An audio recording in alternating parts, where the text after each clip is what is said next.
irmãos, lá no início, é de abordar também somente pelo capítulo 6. Né? E eu não sei se você fez aquela tarefinha de casa que o professor deu. E não pode mentir, pastor. Né? Ele não pode falar que leu e não leu. 13 capítulos de Neemias. Deixa eu ver aqui. Quem leu os 13 capítulos de Neemias desse mês? Olha para você ver. Então você vai apanhar até não querer mais. Eu vou ter uma temática aqui. Deixa eu ver. Quem leu os 13 capítulos desse mês? Irmão, um mês inteiro. É uma sentada, queridos, de 4 horas. Não vai mais do que isso. Não vai mais do que isso. Eu estou falando 4 horas muito, eu já li menos. É uma sentadinha, meu querido, misericórdia. Já vale porque nós estamos trabalhando até o capítulo 6, talvez já vai dar o norte. Mas a proposta foi até o capítulo 13. Né? Por quê? Porque eu queria que os irmãos conseguissem identificar características proveitosas de Neemias em todo o livro. Claro, a proposta é de nós falarmos até a conclusão do muro. E a conclusão do muro está no capítulo 6, quando eles concluem a obra em 52 dias. Né? Mas a proposta era 13 capítulos, era desafiar mesmo. Eu faço esses desafios aqui sempre com a nossa sala de escola bíblica, né? De fazer com que os irmãos sejam incentivados à leitura. Para ficar o quê? Para ficar mais fácil da compreensão. Para que quando nós falarmos algumas coisas aqui, você esteja conectado com aquilo que está sendo falado. E mais, irmãos, é primordial, é imprescindível que você, como líder, dê uma passadinha no livro de Neemias, vai te ensinar grandes lições. Se você é alguém que tem a convicção, que tem um chamado de Deus, que de repente quer entender a obra de Deus com a seriedade que ela deve ser encarada, enxergada, e com as coisas também que demanda na vida de um líder. Por quê? Porque tem muitos líderes, às vezes, que iniciam pensando que liderança é um mar de rosa, pensando que liderança é coluna de férias. Aí quando começa o primeiro desafio, é a fala do pastor Douglas na última reunião: pastor, está chegando o final do ano aí, você já vai vendo aí, vai orando a Deus aí, porque não dá mais para mim e tal. Eu pensei que não era assim. Né? É verdade, irmãos. Tem alguns líderes que se decepcionam de achar que na igreja não tem os problemas que tem. É verdade. Tem alguns líderes que às vezes não persistem e não perseveram no sentido da longevidade de liderança, porque acham que por igreja estamos aqui centralizados como um monte de anjo. Então, quer dizer, está todo mundo com a auréola na cabeça, está todo mundo santinho.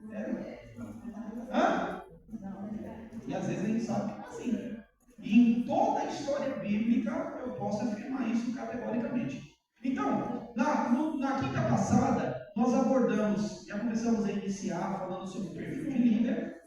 Depois, você que leu, nós vamos abrir uma brechinha aí, para nós fazermos o que nós acordamos. E eu quero que no término também, antes do término, por isso que eu gostei de ser bem rápido aqui na minha fala, que nós vamos lançar aquele projeto que nós falamos na última reunião de obreiros, dos nossos 300 de oração. Nós vamos iniciar hoje, já tem um grupo formado no WhatsApp, depois os meninos lá da mídia vão mostrar para vocês como vocês vão entrar, quem quiser engajar. Eu acredito, esse trabalho não é só para obreiros, é um trabalho para todo o campo. Nós vamos estipular aí, levantar 300 pessoas com propósito de oração. Né? Essa temática, pastor, mas eu já oro na minha igreja, tudo bem, você já ora na sua igreja, então vai ser mais um trabalho de oração. Durante o mês, eu vou te desafiar a orar pelo menos 1 hora, no propósito que todas as vezes nesse grupo, exclusivamente nesse grupo, que vai ser direcionado por mim, eu vou dar alguns propósitos do nosso campo, da nossa igreja, algumas visões que nós vamos direcionar nesse grupo de oração. Eu acredito que vai ter mais de 300. Quem acredita que vai ter mais de 300? Um dos obreiros que não pôde estar conosco, ele falou: pastor, pode colocar meu nome. Aí eu comecei a explicar como é que seria a temática, como é que seria esse trabalho, e ele falou assim: pode contar comigo. Então, graças a Deus, não são mais 300, 398, porque é eu e ele, claramente, né? Eu tenho certeza só eu e ele. Posso contar com mais alguém? Tem mais. Então, por favor, eu quero contabilizar isso. Irmãos, é sério isso. Contabilizar no término, você vai saber como acessar, e nós já vamos começar a partir desse mês de novembro, que começa amanhã. Né? Isso já vai valer para o mês de novembro. 300 pessoas orando 1 hora. Eu vou iniciar bem suave para o obreiro, tá? Alguém disse assim, pastor, mas 1 hora por mês é muito pouco. Irmão, não é 1 hora que você deve orar. É 1 hora no propósito grupo que você deve fazer, que eu vou passar para os irmãos. Tudo bem? Beleza? Queridos, nós falamos no mês passado sobre algumas demandas no perfil do líder. Nós trabalhamos algumas coisas sobre o planejamento, sobre a execução. E nós encerramos a quinta passada sobre oposições. Não sei se você se lembra, se recorda. Né? Embasado ainda naquele livro, Além dos Muros. Eu li o 1 e o 2, né? Para falar sobre Neemias. Então, nós abordamos com os irmãos a respeito de oposição. E, na verdade, nós entramos na ideia de oposição no sentido de que enfrentou Neemias. Quando você lê, principalmente no capítulo 1, no capítulo 6, a vida de Neemias,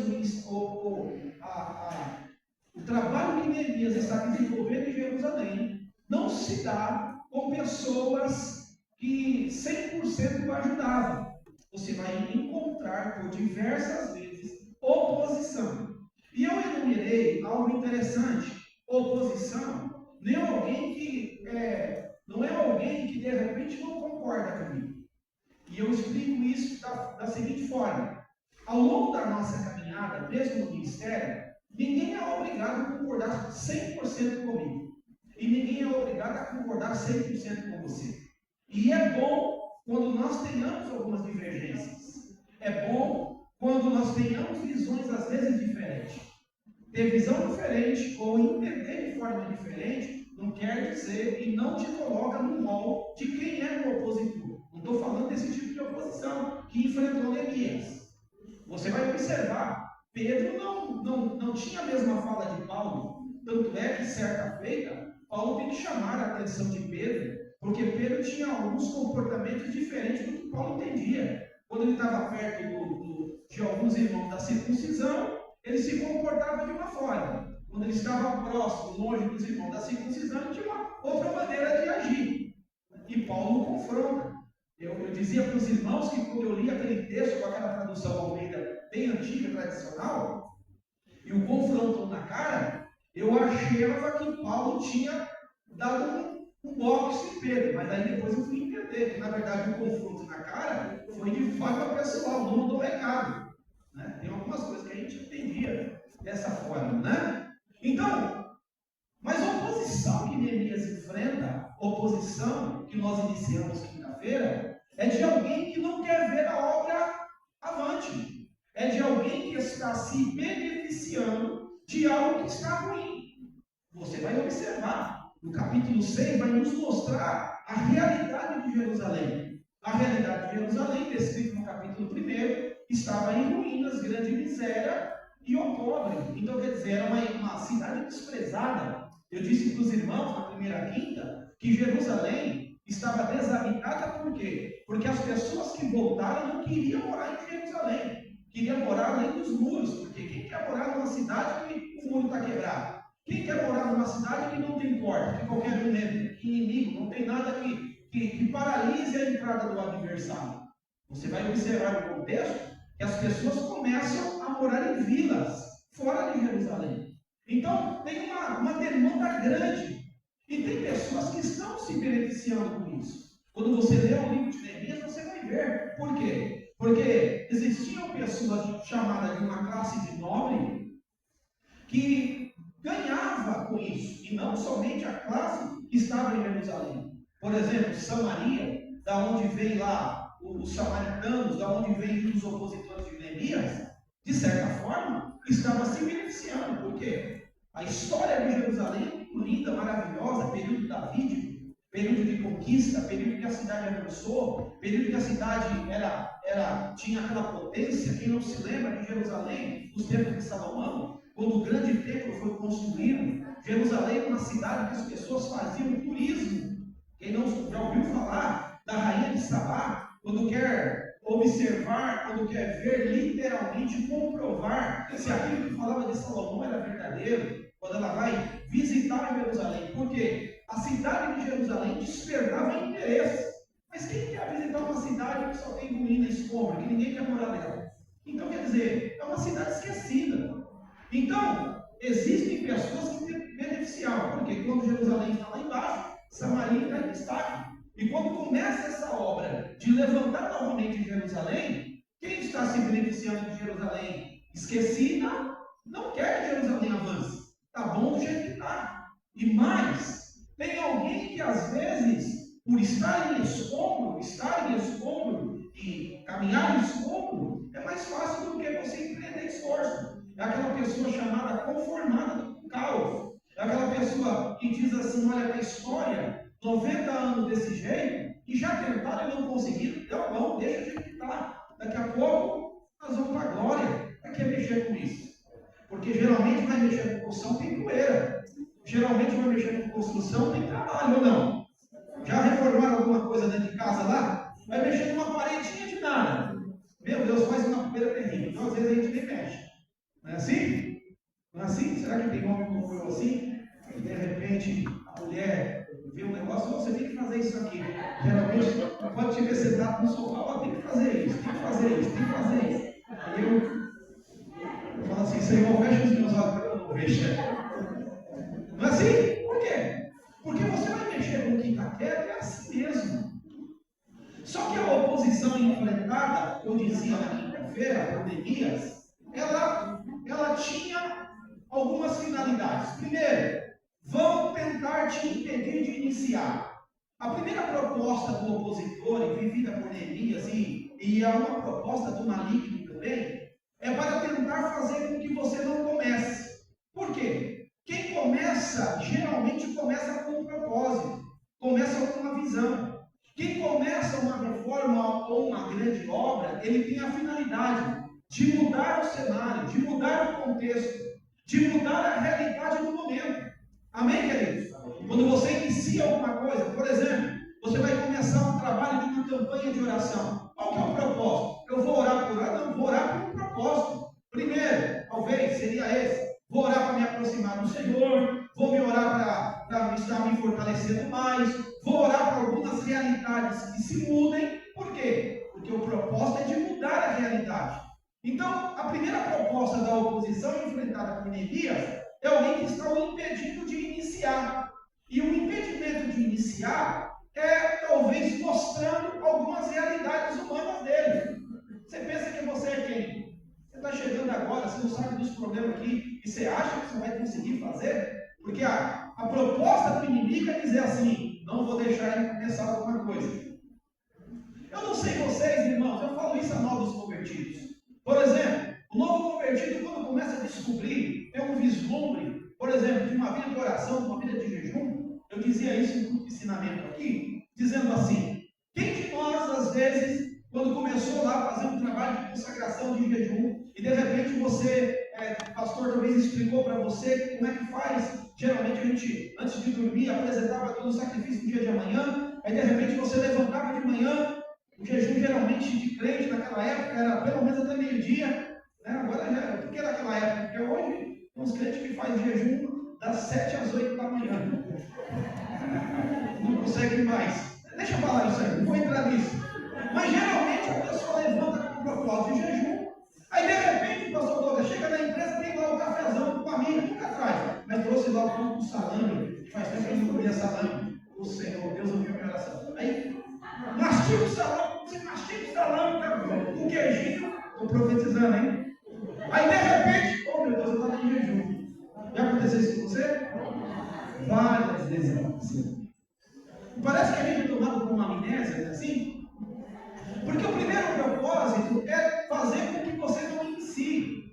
Quando você estabelece um devocional, quando você estabelece um propósito de oração ou qualquer propósito espiritual, no campo espiritual, a primeira proposta da oposição, do maligno, é fazer com que você inicie. Por quê? Quando você inicia, você dá um passo na direção da onde você quer chegar. Você sabe aonde você quer chegar? Para onde que nós queremos chegar? Onde que a igreja, todos nós temos em comum que nós vamos chegar? Na onde? Quem quer chegar no céu? Quem está se esforçando para chegar no céu?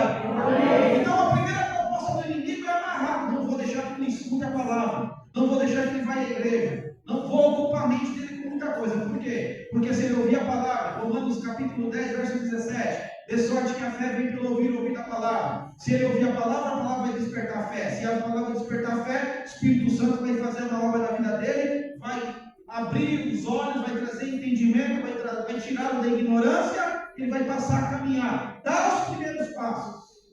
Então a proposta do inimigo é te tentar impedir de iniciar. Segunda proposta da oposição de Neemias e do adversário é tentar te intimidar. É tentar te intimidar, é mostrar que ele é mais forte do que você, é mostrar que você é muito fraco, é desmerecer o seu potencial, é tirar de você, é deixar a sua estima baixa, é dizer assim que você não tem capacidade, é dizer que você não pode, é dizer que você é quem é que você pensa que é. Eu sei o que é isso, mano. Eu já enfrentei esse tipo de coisa. Eu já enfrentei isso ao longo da minha caminhada, amigos. Eu me lembro que um dia teve um pastor que colocou a mão na minha testa e perguntou se eu estava com febre, que essa febre ia passar. Graças a Deus que já em 30 e poucos anos não passou. É verdade, queridos. Eu já enfrentei essa situação. O cara colocou a mão na minha cabeça e falou assim que eu estava com febre. Isso era para ele de febre. É verdade, irmãos. Às vezes a pessoa tenta te intimidar, te desmotivar. Né? A pessoa te desmotiva. A pessoa vai apresentar inúmeros fatores para que você não empreenda um passo em direção ao certo, para que você fique estagnado, para que você seja paralisado. Ah, tá bom, pastor, já ganhamos 5, tá bom. Ah, nós já crescemos aí em 2 metros, tá bom. Ah, nós já evangelizamos nosso vizinho, tá bom. A pessoa vai sempre, a oposição do inferno é para que sempre nós sejamos desmotivados. Já viram uma pessoa desmotivada? Líder não pode ser desmotivado. O líder, na verdade, ele tem que ser motivado para ele e os liderados. Imagine alguém pregando um culto desmotivado. Imagine alguém liderando um departamento de uma igreja que tem um propósito de avanço desmotivado. Ou uma pessoa que não tem motivação. A palavra desmotivada é o contrário, é o antônimo de motivar. Alguém que está motivado, alguém que está levado para uma direção. Então alguém está desmotivado. E a proposta do maligno na segunda fase aqui para Neemias é tentar desmotivar. E vai apresentar as inúmeras. Isso aqui eu falei na quinta passada, tá? A terceira, intimidar. A quarta, retardar. Isso aqui é interessante, irmão. Eu não sei se vocês têm essa percepção, pastor Douglas, que às vezes nós éramos para estar um pouco mais além. Mas às vezes nós temos que voltar para trás, por causa dos retardatários. Eu não sei se é só coisa aqui, ou é dos irmãos de Campinas, que às vezes você tem que visitar uma pessoa, posso falar, irmão? Amém. Posso falar? Amém. Vai ficar triste, não? Visitar o obreiro, visitar o líder 50 vezes no ano. Você vai ser impedido de avançar, porque você vai sempre estar retardado no seu trabalho. Queridos, Paulo foi feliz quando escreveu aos Efésios assim: nós devemos pedir ao Senhor para que nós possamos remir o tempo. A palavra remir o tempo é administrar o tempo que o Senhor nos dá. Eu falo isso já caminhando mais de 30 anos, como eu disse para os irmãos anteriormente, completei esse ano, agora, esse mês do meio, mês de outubro, 25 anos de série pastoral, 27 pastoreando igreja. Já vi algumas coisas debaixo desse céu e em cima dessa terra. Então, grande problemática hoje de liderança é ter o seu trabalho retardado. O que é isso? Daquelas pessoas retrógradas, daquelas pessoas que não avançam, daquelas pessoas com a visão da carta aos Hebreus. Meus filhos, eu pensei, vocês já estão na estatura, já deveriam ser mestres, mas eu tenho que dar para vocês leite, tenho que dar uma madeira para vocês. Por quê? Isso na verdade é um retardo. Isso, na verdade, são aquelas pessoas que não avançam. Aquelas pessoas que não têm uma transformação de mente. Aquelas pessoas que não leram Romanos capítulo 12. Vamos, pois, irmãos, para que vos transformeis. Transformei o seu entendimento. Aquelas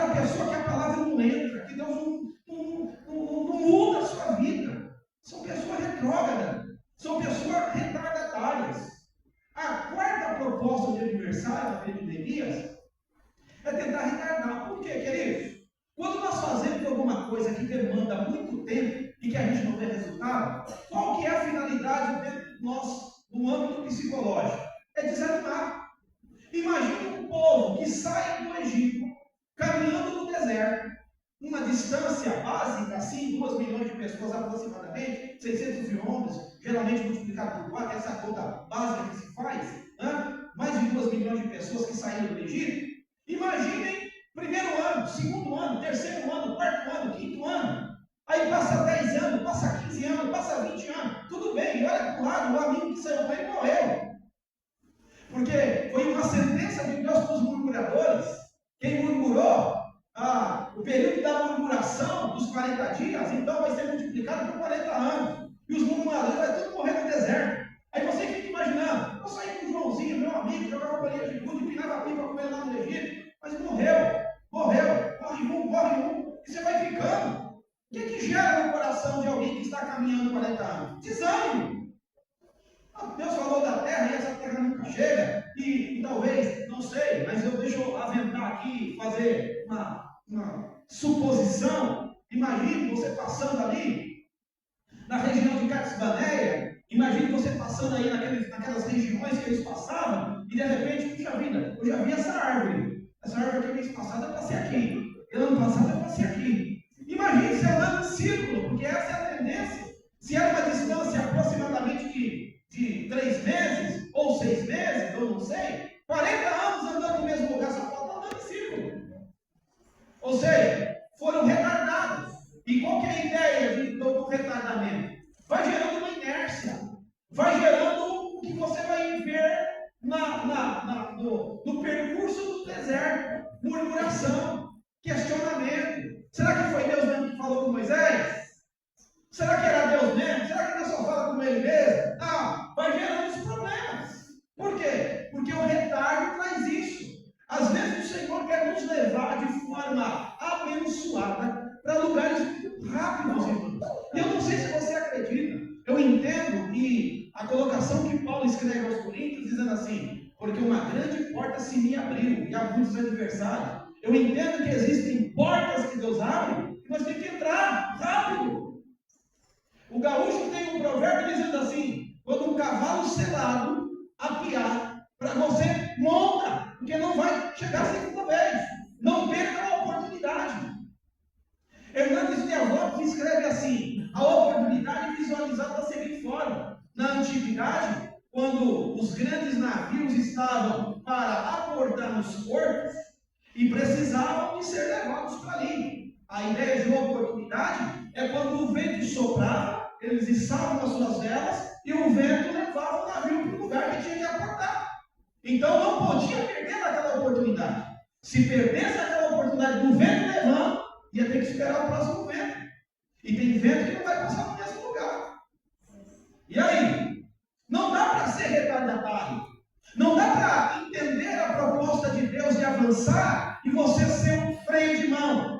Já andaram com freio de mão puxado? Hoje os carros novos avisam. Mas eu tenho um carrinho 66, de vez em quando eu esqueço de baixar o freio de mão. Aí começa a cheirar lama queimada. Dá uma olhadinha no seu irmão, dá uma cheiradinha aí, vê se está cheirando lama queimada. Alguém aqui tem Fusca? Tem alguém aqui que tem? Eu estou falando a realidade, tá, queridos? De vez em quando eu saio do carro, porque os novos começam a pintar tudo, acender um monte de coisa. Mas o carro 66 não tem isso. Aí você começa a andar, você fica, meu, esqueci o freio de mão puxado. Aí a panela, aí começa a cheirar mal, freio de mão puxado. Retardar. O adversário queria retardar a obra. Ô queridos, imaginem uma obra de, podemos dizer assim, centenária, desde o tempo do cativeiro babilônico, mais de 140 anos. Uma obra que outros tentavam, já haviam passado mais de 70 anos, que quando eles voltavam, tentaram reedificar e não conseguiram e foram impedidos. Uma obra que foi retardada. Qual que era a ideia? Vamos retardar a obra. Daqui a pouco ele vai endurecer como os outros endureceram. Amém? Dá para erguer a sua mão direita comigo em nome de Jesus? Independentemente. Repita comigo, independentemente. das demandas, das problemáticas. Eu não vou me deixar retardar. Eu vou avançar. Amém? Vai no seu irmão, avance. Não retarde. E não deixe se retardar por ninguém. E a quinta e última proposta do adversário era destruir Neemias. A proposta de todo livro, você entende isso. Quando na verdade eles convidam Neemias para descer, queridos, não tem outra finalidade. Eles querem matar Neemias. Né? Vale de Ono. Onde ficava o Vale de Ono? Vale de Ono fica 50 quilômetros de Jerusalém. Vale de Ono fica distante de Samaria. O que eles querem fazer uma distância grande dessa em convidar Neemias para sair da obra? Eles querem matar Neemias. Na verdade, eles querem matar o líder. Aí vai se cumprir o que diz as Escrituras. O próprio profeta, próprios livros de Reis, quando Acabe quer saber se vai para a guerra, e de repente um profeta levantado por Deus vai dizer para eles que via Israel como ovelha sem pastor. O próprio Jesus disse isso também. Rancou o líder, todo mundo disperso, ninguém sabe em que direção que vai, então quer destruir a liderança. Queridos, deixa eu dizer a você, e vai ser uma das motivações iniciais do nosso grupo de oração. Não sei se você tem o hábito de orar pelos líderes da igreja. É verdade, irmãos. Pesa sobre nós, líderes da igreja, uma grande responsabilidade. É verdade. O inimigo, irmãos, a Bíblia diz que ele veio para matar, roubar e destruir. Mas, se podemos afirmar categoricamente, com muita base bíblica, a proposta do inimigo é derrubar, é de escandalizar a obra de Deus em derrubar um líder. Observe, quando um líder cai, ou quando um líder é destruído, ou quando a sua liderança é destruída, ele começa a ser falado. Quando um irmãozinho lá, quase ninguém percebe. Mas quando um líder é destruído, geralmente você vê muitas pessoas que se perdem. Muitas pessoas que às vezes têm a liderança como uma referência.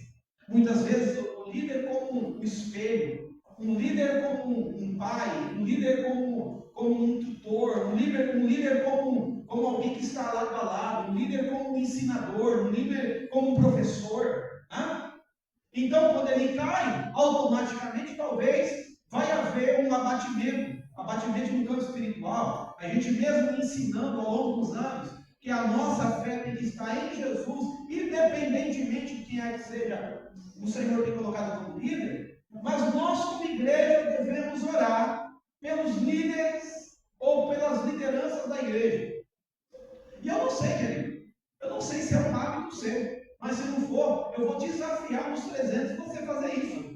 Orar, Senhor, tem misericórdia, abençoa o meu líder, se é o pastor, se é quem é que seja. Senhor, abençoe, dê palavra para ele, dê sabedoria para ele, aumente a visão. É verdade, irmãos, porque a gente como líder, nós não somos super-homens. A gente como líder, nós não vemos tudo. A gente como líder, nós não sabemos de tudo. Amém? É verdade.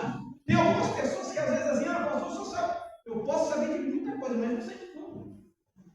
E às vezes, tem uma pessoa que talvez de um grau escolar inferior a mim sabe mais do que eu. Nós não sabemos de tudo, nós não fazemos tudo. Nós não estamos acima, nós não somos a última rolagem do pacote. Mas nós somos dependentes da sua oração. É o próprio Paulo que ensina isso aos irmãos de Éfeso, capítulo 6, lá no finalzinho, lá das armaduras de Deus. Orai por nós, para que no abrir da nossa boca seja dada a nós a palavra. É verdade, irmãos. E eu não sei você, quando o pastor está pregando, quando o líder está pregando, quando o obreiro está pregando, quando alguém está exercendo um cargo de liderança ou executando algum trabalho, não torça para o insucesso dele, não. Torça para que Deus o abençoe. Torça para que Deus o use. Amém? Não torça para ele cair no púlpito, não. Tem uns vídeos na internet aí que você acha cômico, né? Não torça para ele não dar certo, não. Torça para Deus usá-lo. Torça para Deus usar a sua vida, para que ele seja um presente para a igreja onde você está. Torça para que aonde ele coloque a mão, ele seja abençoado. Torça para que a oração dele seja respondida. Torça para que quando ele estiver orando por alguém, Deus o cure, Deus abençoe, e vai ser mérito, porque que entende que ele é uma ferramenta, ele não vai querer glória para ele. Ele não vai exercer glória para ele, porque a glória é de Deus e a alegria é nossa. Amém? Amém? Tem torcido pelo livro? Amém. Tem orado pelo livro? Amém. Ou só me dá. Nós falávamos ali, né? O pastor tem que mandar mensagem para todo mundo, mas ninguém manda uma mensagem para o pastor. Ei, meu Senhor? Lá não, né? Você está sossegado, né? Lá tem um bando de louco. Tem um bando de louco. Não é verdade, irmãos? Irmãos, é verdade.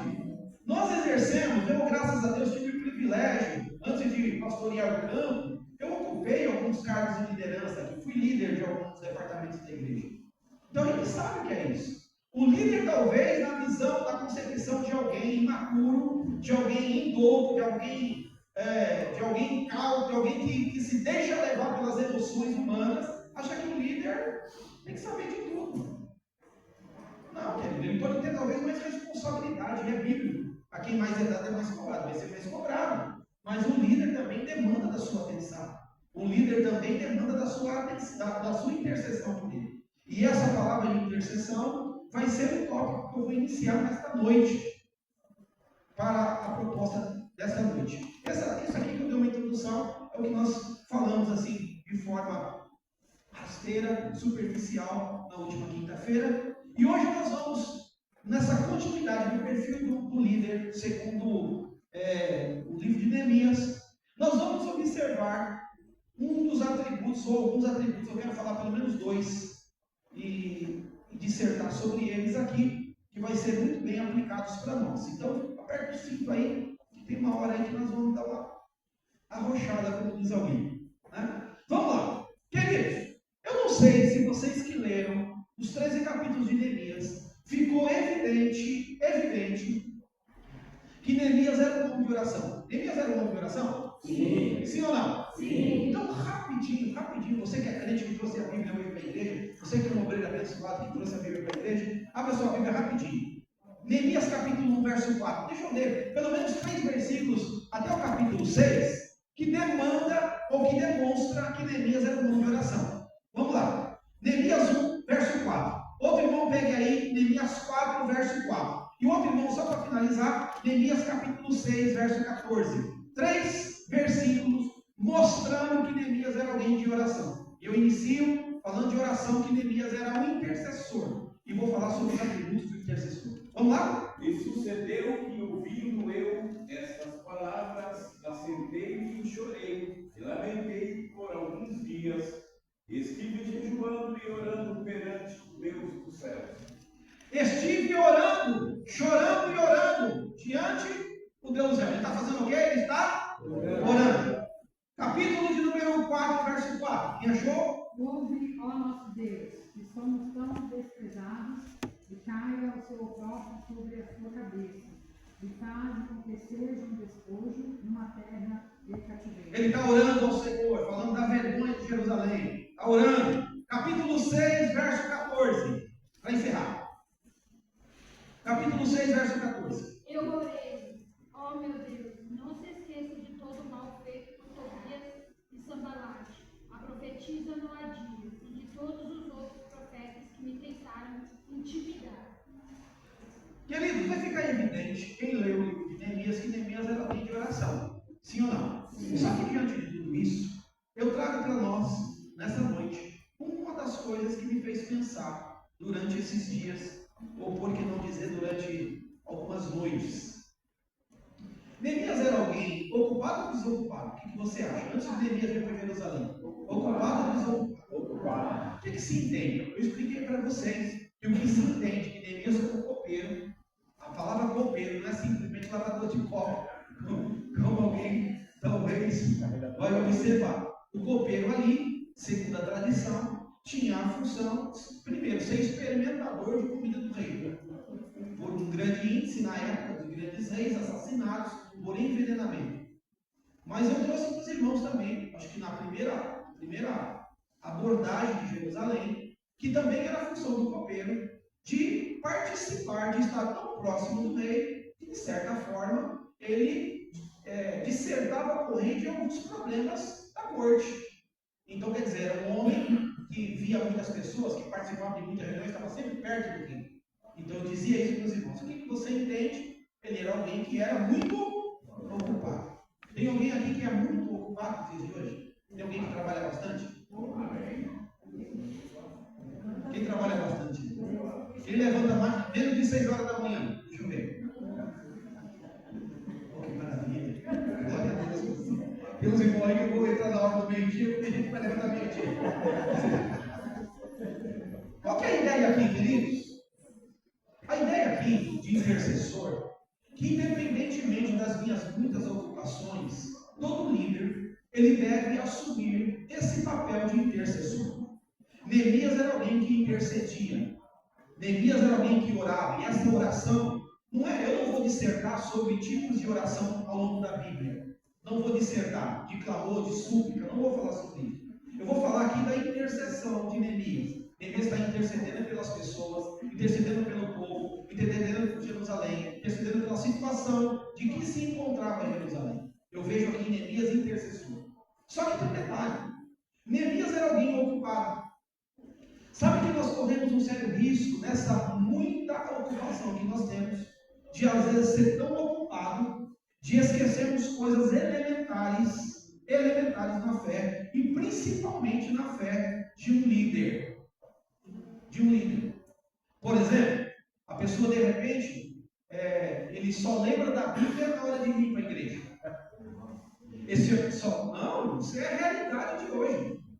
Ele só lembra de fechar os olhos quando alguém fala para ele fechar os olhos. Eu estou para dizer que existem pessoas, eu vou baixar um livro aqui, que existem líderes que já se esqueceram de chegar na igreja e tem que orar de joelho ainda. É verdade, irmãos. Qual que era a ideia? A ideia aqui é de que, mesmo com tantas ocupações que nós temos, a Bíblia não te proíbe você trabalhar, pelo contrário, a Bíblia diz assim, trabalhar dia e noite, não sendo pesado ao seu irmão. A Bíblia não te proíbe. Mas, aprender a administrar o seu tempo, a sua ocupação, ao ponto dela não te ocupar de tamanha forma que você não tem tempo de falar com Deus, de interceder. Queridos, observe, quando você exerce qualquer liderança, posso falar de todas aqui, posso falar de líder de jovens, líder de irmãs, líder de varões, ou um trabalho que foi lhe confiado na mão, até um grupo de oração que você lidera, você está liderando alguma coisa. Não dá para alguma coisa avançar se o líder não for intercessor daquilo que está fazendo. Se o líder não acreditar naquilo que está fazendo.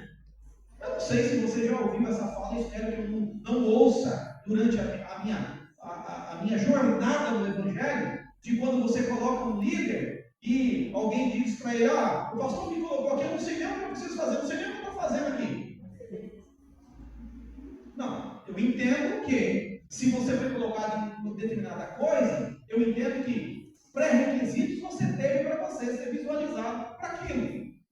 E outra, aquilo que você está exercendo, você tem que ser o primeiro a interceder para que dê certo. Mas se você de repente não entende, ou a sua fé não alcança que aquilo não pode dar certo, com certeza vai ser muito difícil a coisa avançar. Então o que nós entendemos? Neemias, fica claro que ele era alguém de oração, e eu visualizo aqui a ideia de intercessão. E a ideia de intercessão aqui, no capítulo 1, no verso 4 que nós lemos, é alguém que vai carregar os fardos dos outros sobre si. Deixa eu dizer algo a você. Se você não entender que liderança é aprender a carregar o cargo dos outros, ou o fardo dos outros sobre si, você não entendeu o que é ser líder. É verdade, irmãos. Ser líder é ser diferente. Ser líder está um passo na frente. Ser líder tem alguma coisa a oferecer. Por exemplo, você vai para uma sala de aula, e você sabe mais do professor? Por que você vai lá? Geralmente você vai lá para tentar uma aula, porque você acredita que o professor tem alguma coisa para te oferecer. Ou não? Geralmente é assim. Com todas as ressalvas aqui, entenda o meu simples modo de falar. Por exemplo, você senta para ouvir alguém quando você percebe que você, mas ele seja usado por Deus para te trazer alguma coisa. Ou não? O que vocês acham? Hã? Por exemplo, nós não vamos para a igreja aqui, de repente entra um pai de santo aí, ó, eu vou pregar para vocês. Eu não vou escutar. Alguém vai escutar? Não. O que você entende?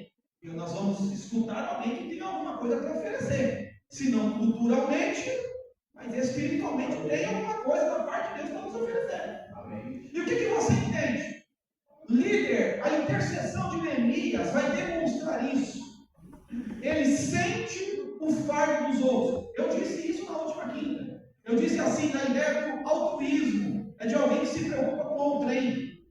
É de alguém que carrega o fardo. Está na Bíblia. É Gálatas. Levai a carga uns dos outros. É o que diz Paulo aos Gálatas. Liderança é isso. Exercer liderança é isso.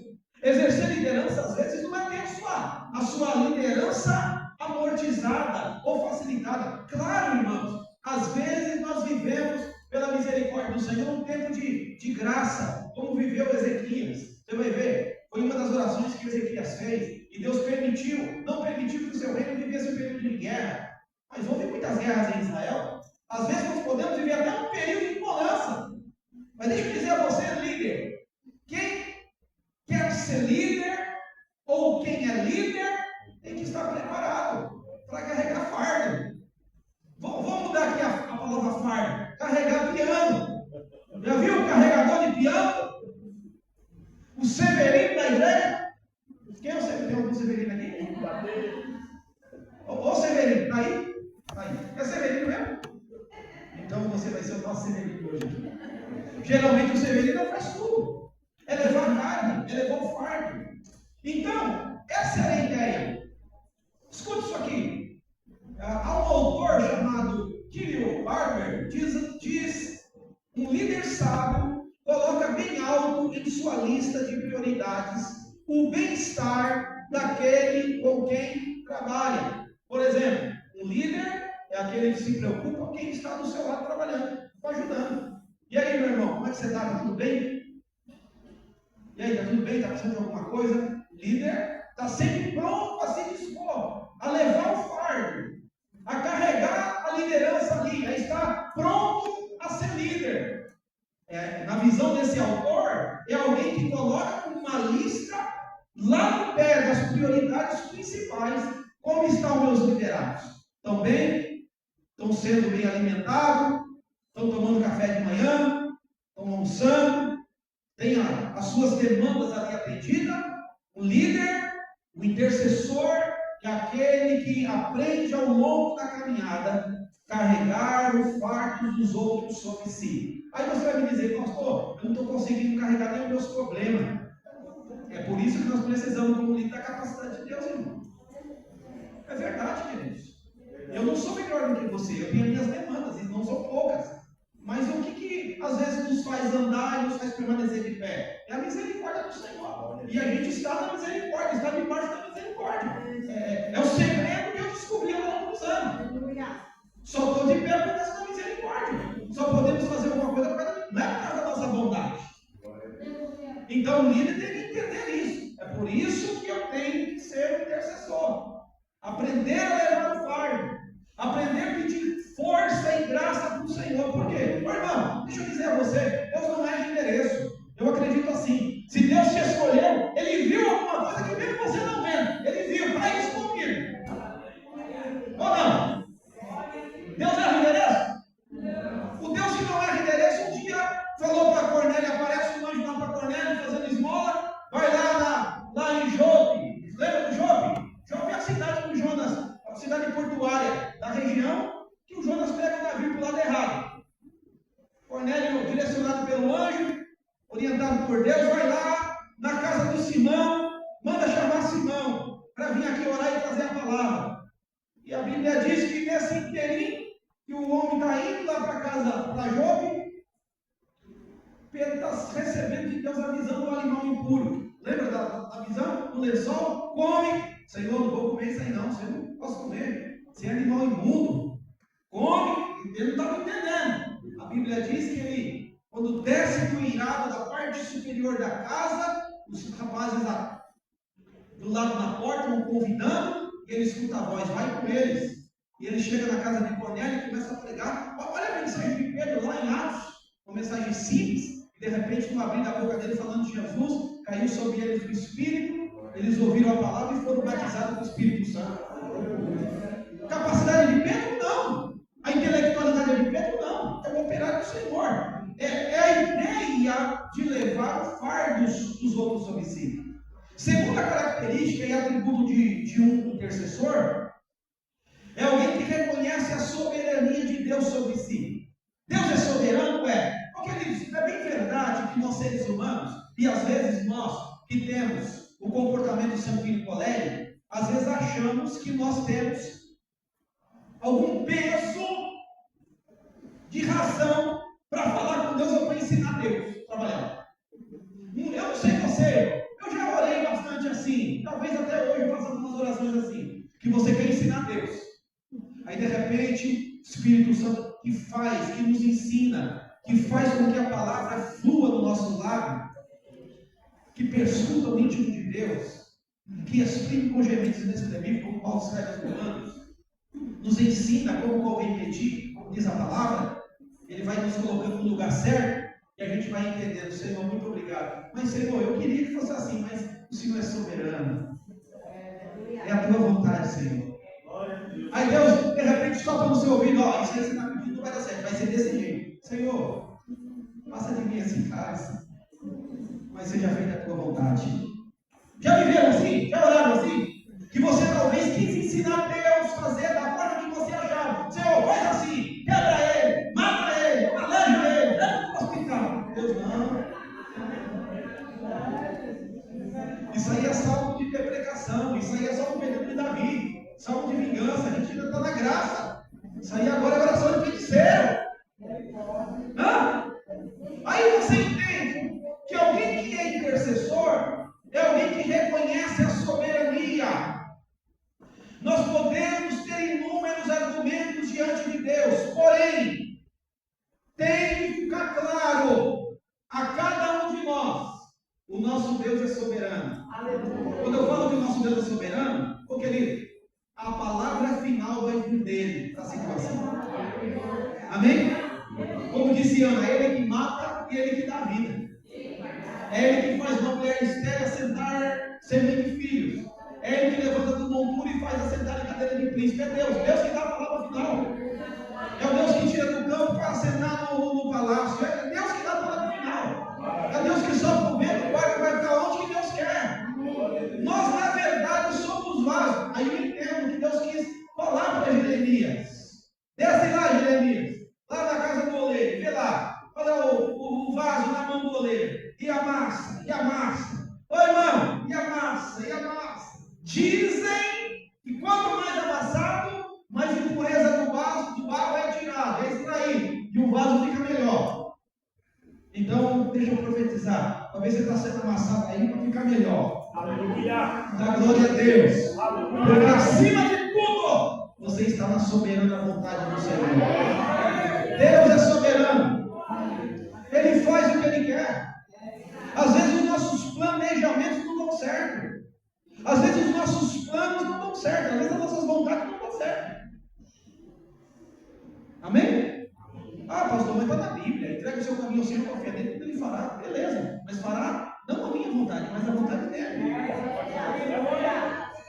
É difícil a gente, como ser humano, entender. Mas às vezes a vontade dele, como disse Paulo, a vontade do Senhor é a perfeita, é a melhor, é a agradável. Romanos capítulo 12. E a vontade dele talvez eu não entenda hoje, mas amanhã eu vou entender. Calma, ele sabe como trabalhar. Ele tem experiência no que está fazendo. Amém? Ele trabalha com propriedade. E quem é o intercessor tem que saber que está ali com um propósito. E Deus é soberano em tudo isso. Pode observar, irmãos, eu falei isso na quinta passada.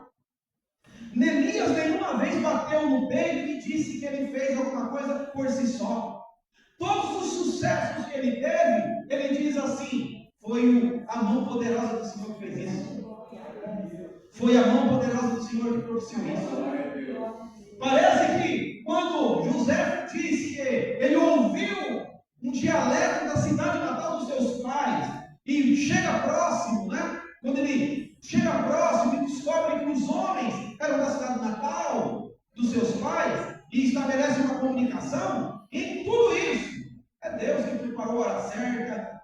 seus ouvidos que entendessem. Deus é glorificado, Deus é soberano em tudo, meu irmão. Maravilha. O líder bem-sucedido, o líder que intercede, o líder que deve buscar um atributo de intercessor, como buscou Neemias, tem que saber a soberana vontade de Deus é que vai prevalecer. Aleluia. Amém, meus irmãos? Amém. Glória a Deus. Deus é soberano. Glória a Deus. Amém? Amém. Nós somos o barro, ele é o oleiro, e o barro não pode contender com o oleiro. Às vezes nós queremos dar fazer uma pirraçada, né, irmã Carmen? Às vezes a gente quer dar uma pirraçada. Sabe o que é pirraça? Você sabe? Hã? Quando a criança está pirracendo? Hã? Aí o pai vai lá e instiga para lá. Não é assim que alguém tem esse vislumbre de Deus como pai. Alguns profetas visualizam assim, assim como o pai corrige o seu filho, eu sou Deus que corrige. Que aplique de repente, até o sábio Salomão diz assim, fustiga com a vara, é bom, né? Tira a pirraça. Às vezes a gente quer dar uma assim, mas irmãos, acima de tudo, líder, abra a visão. Líder, se amortize o seu sentimento em Jesus, em acreditar e atribuir a Ele a soberana vontade do Senhor. A palavra de Deus sempre vai prevalecer na palavra final. Deus vai dar o checkmate, Deus vai dar a sentença final. Amém? Independentemente de oposição, independentemente de Neemias, independente dos desafios, independentemente das demandas que podem surgir no nosso caminho, a palavra final vai ser de Deus. O intercessor tem que saber disso. Terceiro, já passa para o outro, não vou nem falar o quarto. É alguém que se firma, o intercessor é alguém que se firma na fidelidade de Deus. Irmão, a nossa intercessão não está firmada nos nossos méritos. A nossa intercessão não está firmada na minha santidade. A nossa intercessão não está firmada no meu tempo de fé, ainda que isso seja importante, ainda que o meu caminhar com Deus é importante, a minha história com Deus é importante, o meu depósito com Deus é importante, ainda que isso seja tudo importante, de grande relevância, mas a minha intercessão não está firmada, não está embasada, não está alicerçada no meu posicionamento, na minha pessoa. A minha intercessão deve estar alicerçada na fidelidade de Deus. Toda vez que você vai interceder por alguma causa impossível, por uma causa de um departamento, por uma causa de uma igreja, queridos, não intercede por o nosso mérito, Senhor, eu fiz tanta coisa, Senhor, não. Aí diz aí que fazemos tudo, nós somos servo inútil. Mas a sua intercessão experimente fazer como Neemias. Senhor, eu estou falando com o Senhor porque o Senhor guarda aliança. O Senhor disse para o teu povo lá no passado, se o teu povo que chama pelo teu nome, só faltava ele fazer oração de crônica, ele não fez na íntegra, mas usou algumas palavras muito parecidas. Ele começa a se lembrar daquilo que Deus fez, e na pessoa de Deus, nos atributos de Deus de fidelidade, ainda que o homem possa ser fiel, o Deus fiel vai ser sempre fiel. Amém? Ainda que todo homem possa ser mentiroso, mas Deus sempre vai ser verdadeiro. É isso que o intercessor, que Neemias me ensina. Que às vezes eu tenho que firmar a minha intercessão na finalidade de Deus. Observemos que a intercessão de Neemias não estava embasada nos seus méritos, e sim na fidelidade de Deus, na sua aliança que ele fez com o seu povo, na sua misericórdia. Amém, irmãos? Nós somos abençoados por causa da misericórdia, não é por causa de nós, não. Ah, pastor, eu jejuei. Nossa, eu estou aqui. Não é por causa disso, não, irmão. É por causa da misericórdia. Porque quando ele, na sua misericórdia, quer fazer, ele usa uma jumenta. Ou não? Eu dizia para vocês uns dias atrás aqui. Eu estava passando uma prova danada. Aí eu estava trabalhando numa máquina, prensando lixo, resto de mercado, aquelas coisas podres. Aí, quando prensava, prensa assim, aquelas coisas de lixo, aí subia aquele cheiro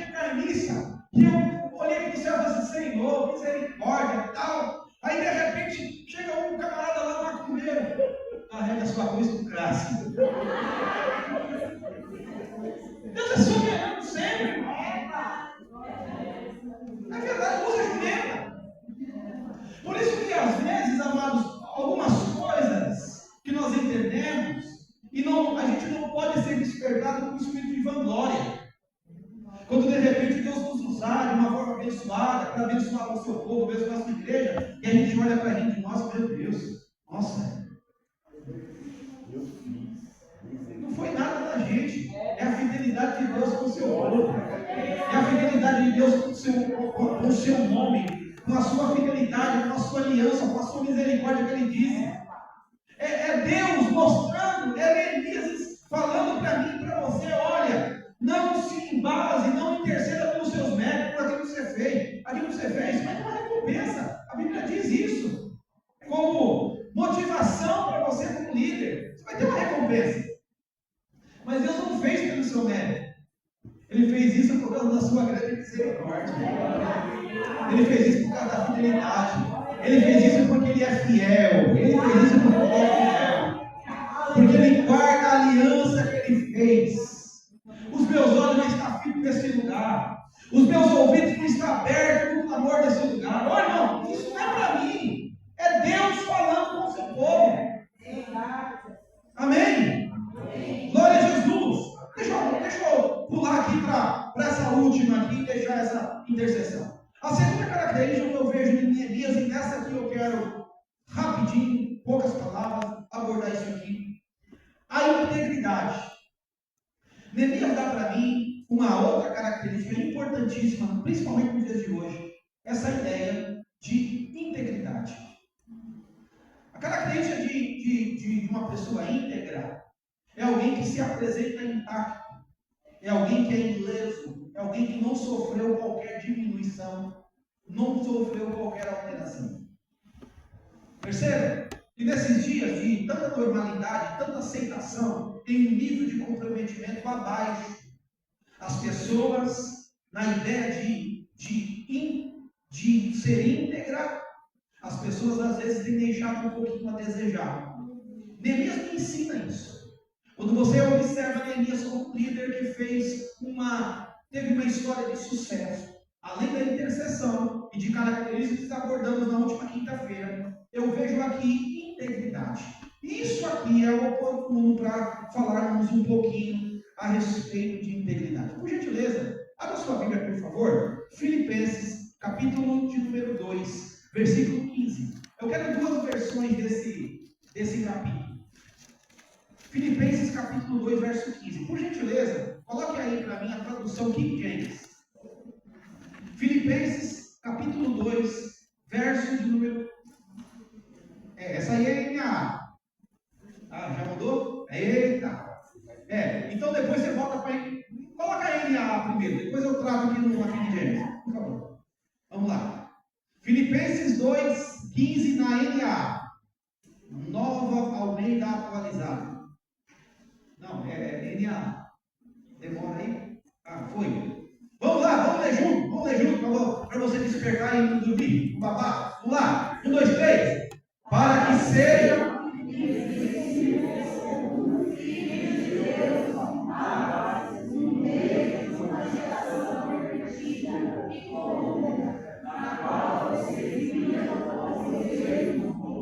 a palavra integridade está aqui representada por irrepreensível, inculpável. Vamos lá na King James, por gentileza. Essa tradução aqui. Vamos lá? 1, 2, 3. Para que vos torneis irrepreensíveis, filhos de Deus, inculpáveis, vivendo em um mundo corrompido e perverso, no qual resplandeceis como grandes astros no universo. Observe que essa palavra aqui, irrepreensível, para que a pessoa não fosse corrompida, fosse diferente. Essa é a ideia da integridade.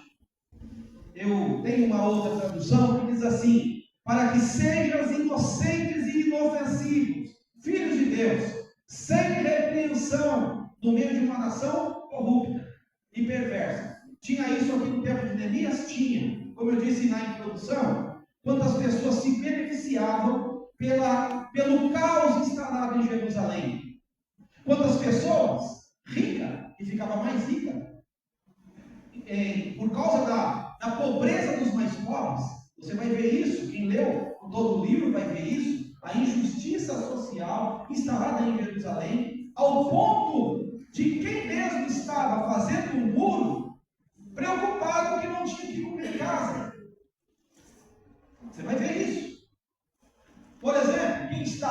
Jerusalém, tendo que vender as suas propriedades para pagar altíssimos impostos e para sobreviver. O contexto da ideia de escravo, talvez tenha que vender os seus filhos, ou seus filhos trabalhar por anos para pagar dívidas. Porque quando você lê na Bíblia sobre escravo, era também notório que o escravo, que um credor podia levar alguém escravo para até ter a quitação dos seus débitos. Então o que você entende? Família, de certa forma, sendo atacada com injustiça social. Você vai ver isso instalado. Mas a ideia aqui, uma pessoa íntegra, a primeira qualidade que eu não vejo em Neemias, e que isso também deve ser aplicado em nós, é alguém que não usa de oportunismo. E eu explico essa palavra de oportunismo, porque essa palavra de oportunismo não está em um contexto que falo aos irmãos sobre oportunidade. Falo de alguém que usa a oportunidade de forma errada. Eu descubro assim, o oportunismo é conhecido por todos que naqueles dias sombrios se aproveitavam da pobreza e miséria, da decadência do povo. Eu, alguns dias, ensinava para alguns jovens que até nos negócios devemos aprender a ser justos. Deixa eu falar algo para os irmãos, que você vai escutar dos mais velhos. Eu dizia isso na nossa sala. Por exemplo, devemos até tomar cuidado com certas oportunidades de não praticarmos a injustiça. Por exemplo, alguém desesperado vem vender alguma coisa para você, e você sabe que aquilo tem um valor, mas a pessoa está tão desesperada que vende 10% com valor. Eu dizia na nossa sala de jovens que até é injusto você se aproveitar da situação daquela pessoa. É alguém do jargão popular, pisar no pescoço dele. Já vou falar já dos versículos aqui. Está na Bíblia. Já aproveitando o gancho aí, abra sua Bíblia, por favor. Provérbios capítulo 20, verso 10. Provérbios 20, eu vou usar só dois textos, tem vários aqui, mas vou usar dois textos aqui. Provérbios capítulo 20, verso de número 10. E o outro irmão abençoado, pegue aí Levíticos capítulo 19, verso 35. É isso aí? Já tinha falado? Não. Então vamos lá. Provérbios 20, 10.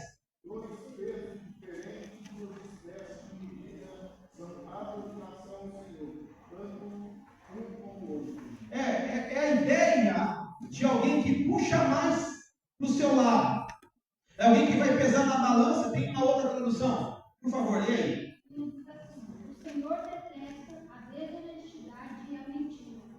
O Senhor detesta a desonestidade. A ideia do oportunismo aqui é alguém levar vantagem de forma desonesta. Levar vantagem de forma desigual. Vai aclarar melhor o entendimento dos irmãos? Livro de Levíticos capítulo 19, por favor. Levíticos 19, verso 35. Não cometereis injustiça no juízo. Aleluia. Nem na vara, nem no peso, nem na medida. Amém. Está Está vendo? Não cometereis injustiça. Aí, cita aí como você pode cometer injustiça. No sentido de ser justo.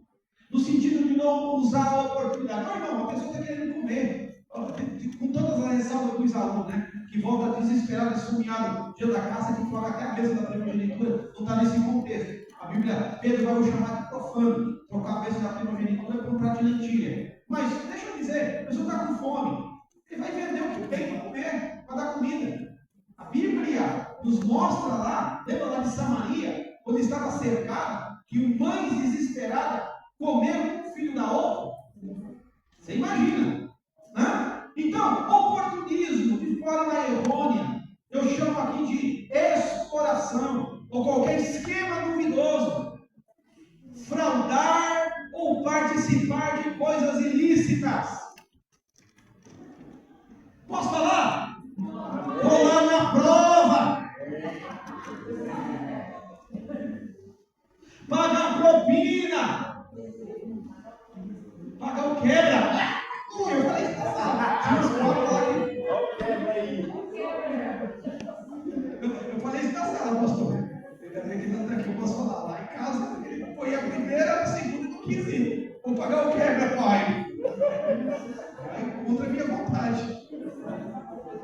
verdade, irmãos. Queridos, deixa eu dizer a vocês algo interessante, irmãos. Eu não sou expert em perfeição. Eu vivo no mundo. Nós temos inúmeras falhas. Nós bem sabemos muito bem o que é isso. Quem tem comércio, quem tem empresa, sabe muito bem o que é isso. Como você hoje é refém de muitas situações. Né? Mas, irmãos, existem coisas óbvias do cristianismo, do evangelho, que tem que nos diferenciar. A ideia da irrepreensão, de não participar de coisas ilícitas, de comprar coisa roubada. Chegou lá, pastor, Deus preparou, trouxe na minha porta. Vem mais louvar. Vai nessa. Então, queridos, e fica feio, né? Fica chato. Eu dizia isso hoje para o empresário, eu sentado com ele, ele disse, Marcos, eu fui numa empresa lá, eles me ofereceram isso aqui, mas eu achei muito fácil. E aí eu falei, não, eu não peguei. Eu falei, não, você fez bem. Quantos anos você está no mercado? Ele falou, 50 anos. Você imagina, você nunca fez nada errado. No dia que você fizer... Irmão, eu não sei, eu penso assim como crente. A gente se esforça para não errar. O dia que você pisa fora do... Como é que é? Pisa fora do quadrado? Pastor, mas você está aí? Eu não sabia. Como diz o irmão, né? Uma que desce queimando, né? Olha, irmão, você não tem uma que desce queimando, eu vou dar uma pimenta. Ô, pastor, você é dos nossos, peraí, vou pegar. Toma aqui para abrir o apetite. Existem coisas, irmãos, que nós, na questão da integridade, nós temos que tomar muito cuidado com isso. Por quê? Eu estou falando a líderes, estou falando a obreiros. Imagine você, como eu disse para os irmãos, nós somos espelho, como Paulo está dizendo, nós somos um luzeiro. Jesus usou uma palavra em Mateus capítulo 5 assim, que os homens vejam as suas obras aqui na terra e glorifiquem o Pai que está no céu. Olha que coisa fantástica. O que quer dizer? Nós somos um livro aberto. Glória a Deus. E não sei você, mas é verdade. O mundo adora nos apontar. É verdade. Todo mundo na empresa pode brigar, mas você não pode. Você tem que apoiar e ficar quieto. Porque se você bater, você é crente, você não pode. Você não perde. Todo mundo pode fazer gato no net, gato não sei o quê, mas o crente, olha lá o crente, olha lá, fazendo lá. Ou não é? É ou não é, irmãos? É verdade ou não é? Todo mundo pode estar se dirigindo a comprar lá um negócio para abrir os canal. Pastor, abrir os canal pode ser um milagre lá. Deus ouviu a minha oração. Agora tem todos os canais em casa. Comprei um aparelhinho lá. Irmão, isso aí é oportunismo. Deixa eu dizer a você, queridos. Deixa eu te dar um conselho. Às vezes o caminho do certo é o mais longo. Às vezes o caminho do certo é o mais difícil. Às vezes o caminho do sucesso é a porta mais apertada. É verdade, irmãos. Só que isso vai te trazer integridade. As pessoas vão olhar em você. Quando você olha na Bíblia, pouquíssimas pessoas têm nas suas referências uma pessoa íntegra, uma pessoa com caráter limpado, uma pessoa que alguém dá testemunho dele. Olha o Eliseu. Bem vi que lá vai o homem de Deus. Olha que testemunho. Ele não precisava falar quem era. Não é importante isso, irmão. Observe, porque Neemias não usa o oportunismo. Quantos outros dele, quantos governadores que teve antes dele, dali da região, que se beneficiaram, que quiseram o salário de governador, que quiseram os bens do governador. Mas quando Neemias chega é diferente. Neemias não usa do oportunismo, pelo contrário. A ideia, quando você lê o texto e o capítulo, ele tira dos seus recursos para abençoar as pessoas. Ele não usa do benefício do destaque, do ser líder, para arrancar mais das pessoas. Pelo contrário, Deus o abençoou, ele abençoa também as pessoas. Ele não usa o oportunismo de forma errada. Queridos, eu falo isso com muita dor no coração, porque Porque hoje nós estamos vendo hoje algumas vertentes de igreja por aí, que são verdadeiros comércios, que tem igreja que vende até pedacinho do céu. Outro dia alguém perguntou para mim, senão nossa igreja estava vendendo pedaço do céu. Eu falei, não, eu tenho, a Bíblia fala de céu, de lugar preparado para mim, mas lá não veio não. Os lotes. Irmãos, parece uma coisa assim desapropriada, mas eu estou dizendo a você como alguém que quer viver bem, como alguém que não quer ter o seu nome na lama, ver o seu nome na lama, como alguém que quando alguém dá testemunho de você, não é que ele é crente, confia, dá a palavra. Como é bom você ouvir isso de alguém, né? Quando cita o seu nome, quando alguém tem uma confiança em você, quando você transmite essa confiança a você, quando você não é oportunista, quando você não brinca com a fé das pessoas. Quantas pessoas que saíram da igreja, talvez com isso na mente, quantas pessoas que largaram a Cristo por causa dessas coisas, porque quem estava na frente usou de oportunismo para se beneficiar, usou de oportunismo, usou da fé dos outros, dizendo que está vivendo da fé, mas não da fé dele, da fé dos outros. Então, amados, isso é oportuno para dizer nos dias de hoje. A palavra íntegra diz aqui, segundo o que Neemias nos ensina, é alguém que não explora, é alguém que não participa de esquema duvidoso, é alguém que não frauda, é alguém que não participa de coisas ilícitas. É coisa ilícita, irmão? Foge. Fugir da aparência do mal. Foge, irmão. Eu era dos rolos, eu era dos mantos lá e tal. Parece que as coisas perseguem, irmão. Segue, pois não. Justamente o que o senhor terminou de falar, é a questão de rolo, fazer rolo. E a palavra já está dizendo, né? É uma linha terrível também. Geralmente quem faz rolo é porque quer enrolar. Alguém sai enrolar. Alguém sai enrolar. Observe, irmãos. O líder transforma crises em oportunidades. A pessoa íntegra, segundo Neemias, transforma crises em oportunidades. Existem vários exemplos de pessoas que usaram crises e transformaram em oportunidades. Quem não se lembra, crise lá da guerra de Davi e Golias. Davi, numa crise, foi promovido. Eliseu em Samaria, numa crise de fome, profetizou a abundância de viver, que está na Bíblia. Você sabe, Elias, o profeta de Baal e outros. Uma pessoa íntegra é alguém que tem a capacidade de transformar crises em oportunidades. Bom, líder é diferenciado. Líder não é uma Maria para ir com as outras, desculpa as Marias. Líder não pode ser levado por vento, por sentimento. Eu senti. Sentimento do homem enganoso, coração do homem enganoso. A Bíblia já mostra isso. Líder deve usar um pouquinho, às vezes, a razão, a experiência, o consultar a Deus. Por quê? Porque o líder íntegro é aquele que tem a capacidade que Deus vai dar para ele de transformar crises em oportunidades. Amém? Não joga fogo, não joga gasolina no fogo. Tenha sobriedade, né? Transforma a crise em oportunidade. Algumas crises na Bíblia, a Bíblia é recheada delas de crises que viraram uma oportunidade.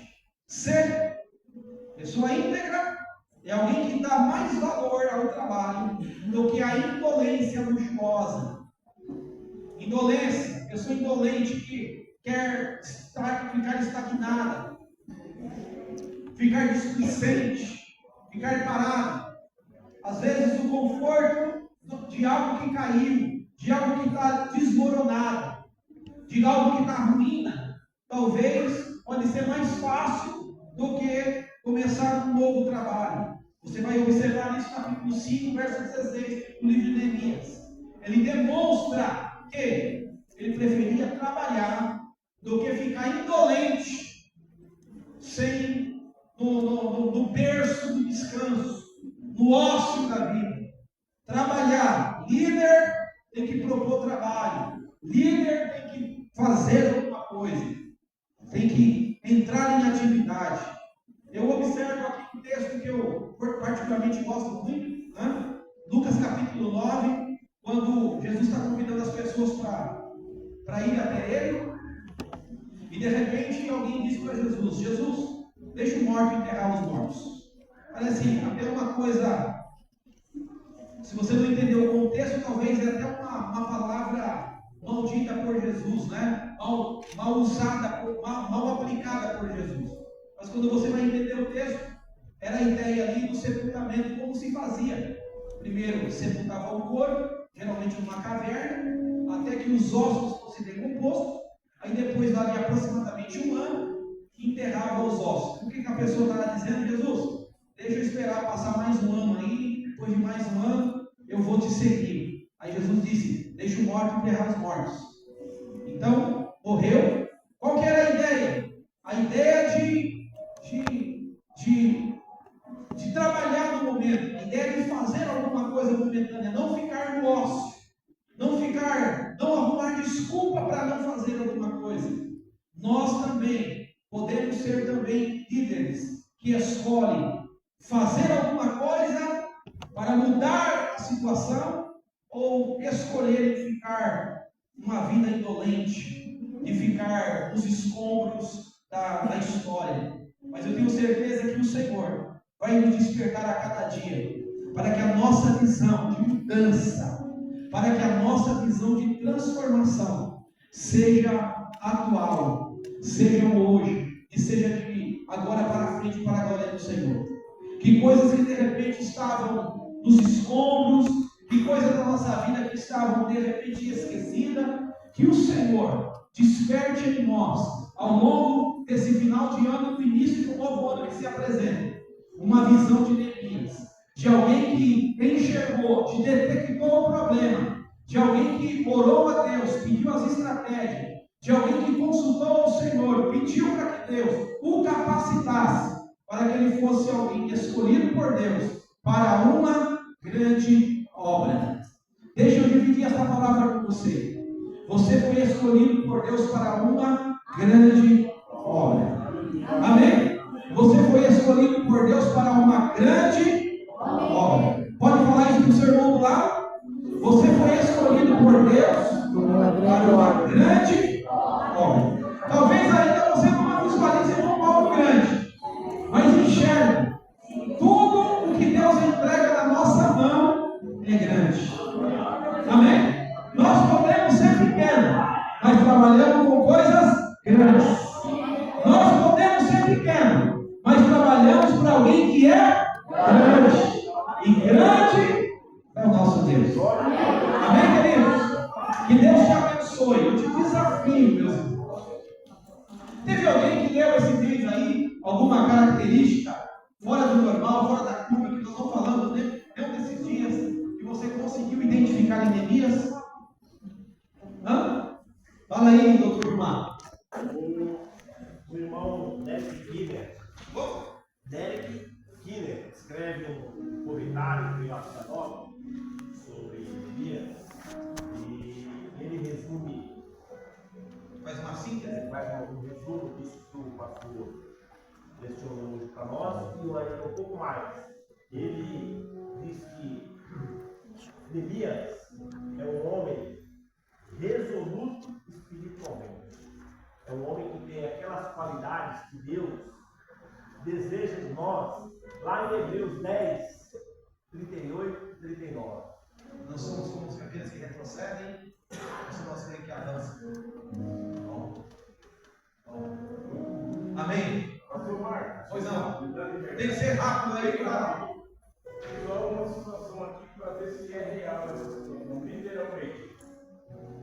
E contendi com eles e os amaldiçoei e espanquei algum deles e lhes arranquei os cabelos e os fiz jurar por Deus, dizendo: não darei mais vossas filhas aos seus filhos.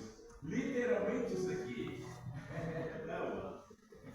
Você sabe que você vai no literal ele expulsa o camarada de dentro da casa do Senhor, o sacerdote, que tinha feito acordo de casamento com o Tobias. Então, existem coisas que naquele tempo, literal, pelo amor de Deus, não vai arrancar cabelo de ninguém.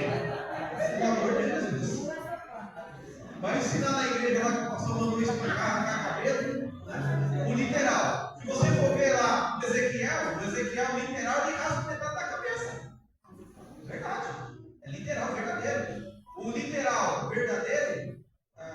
assustador é o Oséias casar com uma prostituta. É verdade. Isso aí. Tem coisas na Bíblia que é literal.